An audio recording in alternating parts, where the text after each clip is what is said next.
কতদিন বাংলাদেশে থাকবো, আর প্রতিবন্ধীর গান শুনবো, আর কতদিন বাংলাদেশে থাকবো, প্রতিবন্ধীদের গান শুনবো।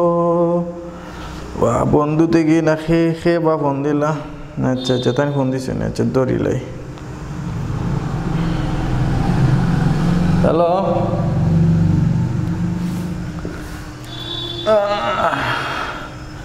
ওই ভালো আছি। কিতা অবস্থা? ভালো আছো নি?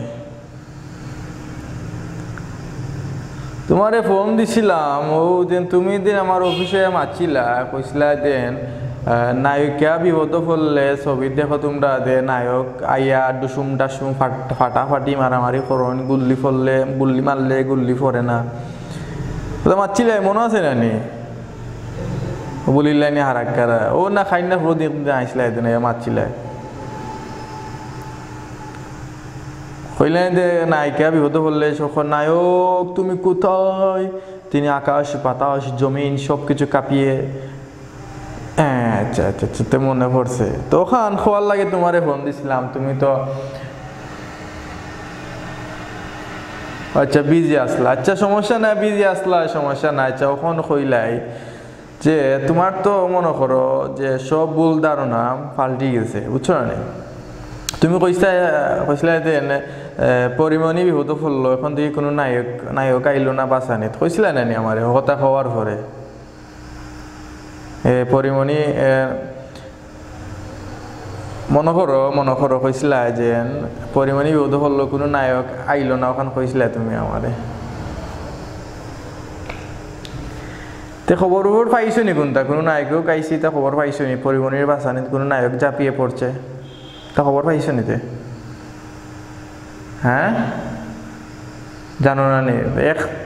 একজন তিনি শিল্পী নাকি, তিনি শিল্পী বলেছেন, তিনি ঝাঁপিয়ে পড়েছেন, উল্টিয়ে পাল্টিয়ে হামিয়ে পড়েছেন, তা খবর পাইছো নি?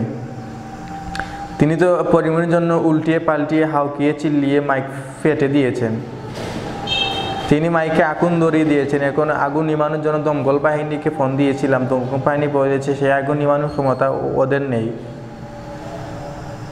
একটু পরে আমার ইউটিউবে আগুন লেগে যাবে, আমি চিন্তা ভাবনায় আছি। সেদে কিছু চিল্লিয়ে ফাল্লিয়ে কিছু বলেছিল পরিমণির জন্য।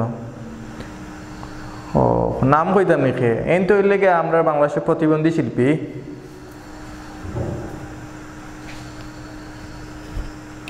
ও প্রতিবন্ধী শিল্পী, প্রতিবন্ধী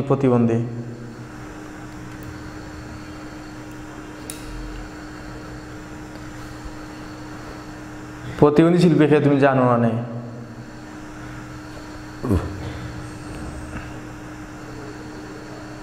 এর লাগে আমরা বাংলাদেশের জনপ্রিয় কুখ্যাত বিখ্যাত মাদারবোর্ড, নাম্বার 1 মাদারবোর্ড, বর্তমানে তাই প্রতিবন্ধী শিল্পী হিসাবে আমার কাছে বিখ্যাত কুখ্যাত, তিনি হচ্ছে আমাদের হিরো আলম বাবুরসি।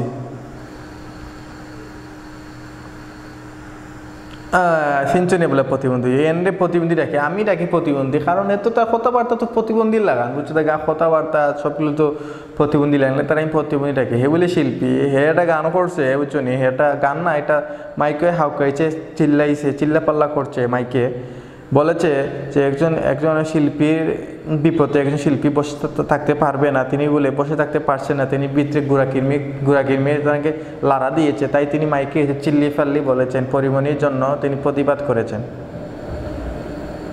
তো খবর পাইও রাখো, তা খবর রাখতে মাতি গেলে আমার অফিস মারতে গেলে কি তা খবর রাখতে নানি তুমি?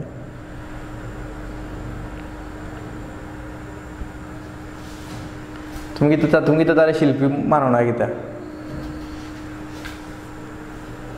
মানো না নি? তেন হতে এগুলা হইতে পারে না।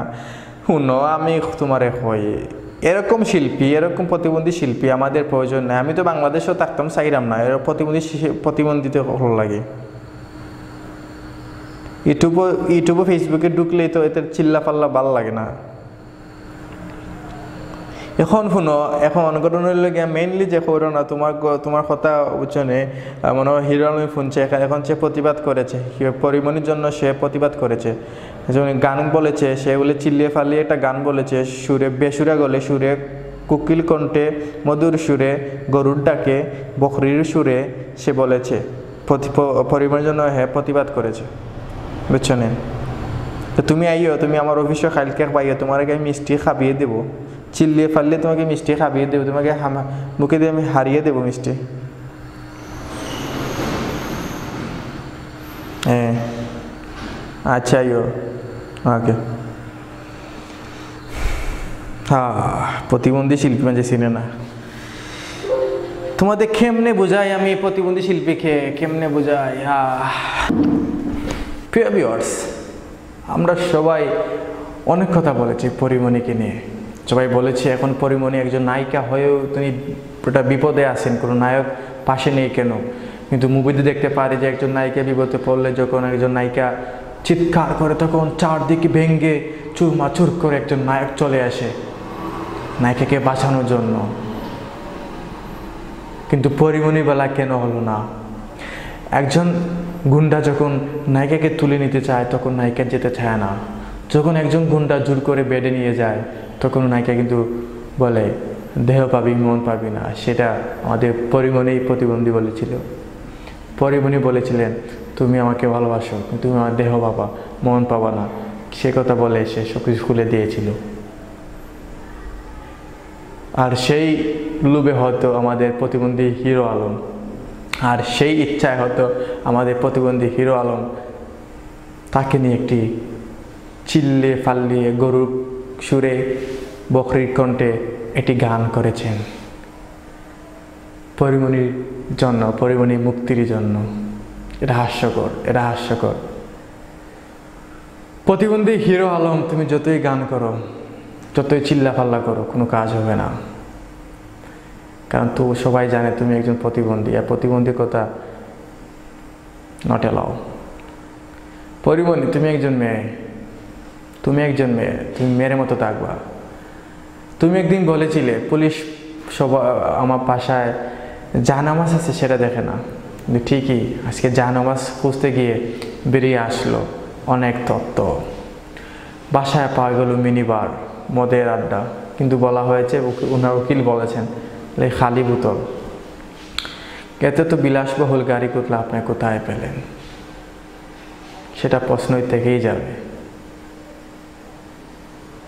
আর সবশেষে আপনাদেরকে বলে যাই, পরিমণি বিপদে আর কেউ আসুক আর না আসুক, প্রতিবন্ধী হিরো আলম অবশ্যই আসবে, আমরা চাই। আমি আপনাদের সবাইকে বলতে চাই পরিমণি বিপদে কোনো নায়ক আসুক বা না আসুক, আমাদের সবার প্রিয় কুখ্যাত